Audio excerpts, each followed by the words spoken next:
If we're talking the Knicks, there are fans, there are super fans, and then there is Anthony Donahue. He is a New Yorker known around town as the #1 Knicks fan with a heart of gold.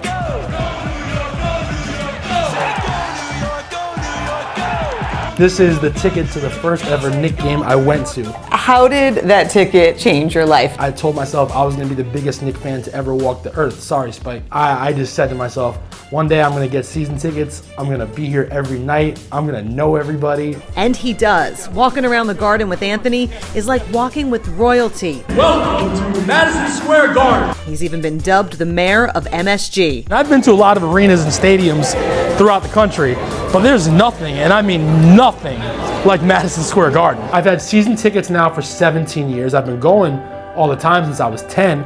I need to be there. You see, for Anthony, the Knicks are so much more than a team. Sing it, G. True New Yorkers wear orange and blue. Can you tell me about what this team has meant to you? Yeah, the Knicks have meant everything to me throughout my whole life.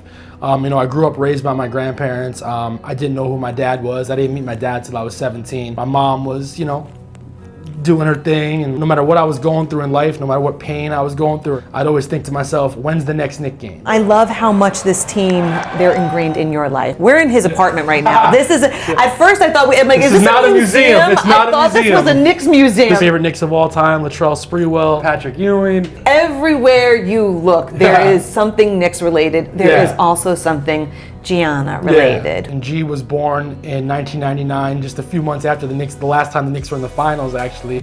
And if Anthony is the Knicks' #1 fan, then his sister Gianna was his. He raised her himself despite being a teenager. And actually, the picture from her first Knicks game is right here. This is the first Knicks game I ever brought my sister to. Bringing her to the games meant everything to me. People at the Garden, they saw G, go from 4 years old to, being a young woman. It's family there. And as a family does, they rallied around Gianna. At just 10, she was diagnosed with brain cancer.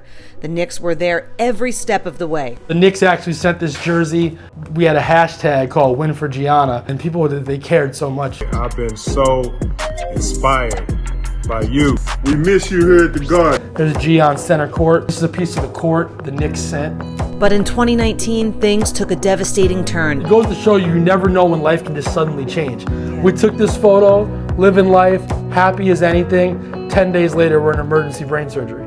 Gianna's cancer was back, and this time it was terminal.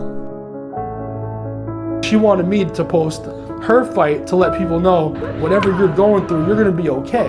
That's amazing. And you see so many people nowadays complain about the littlest things, and this kid, is fighting for her life, with brain cancer. She never complained, and she never felt sorry for herself. She was so special. It's emotional every night going to the Garden, all the time. Every game I go to, 10 to 20 fans stop me at night just to bring up G or say how G inspired them. And with each win, Anthony and fans alike can't help but think Gianna had a little something to do with it. So we're outside the Garden, and everybody's going crazy in the street, and this one, follower comes up behind me. He's like, yo, brother, I love you. You see this right here? This is all G.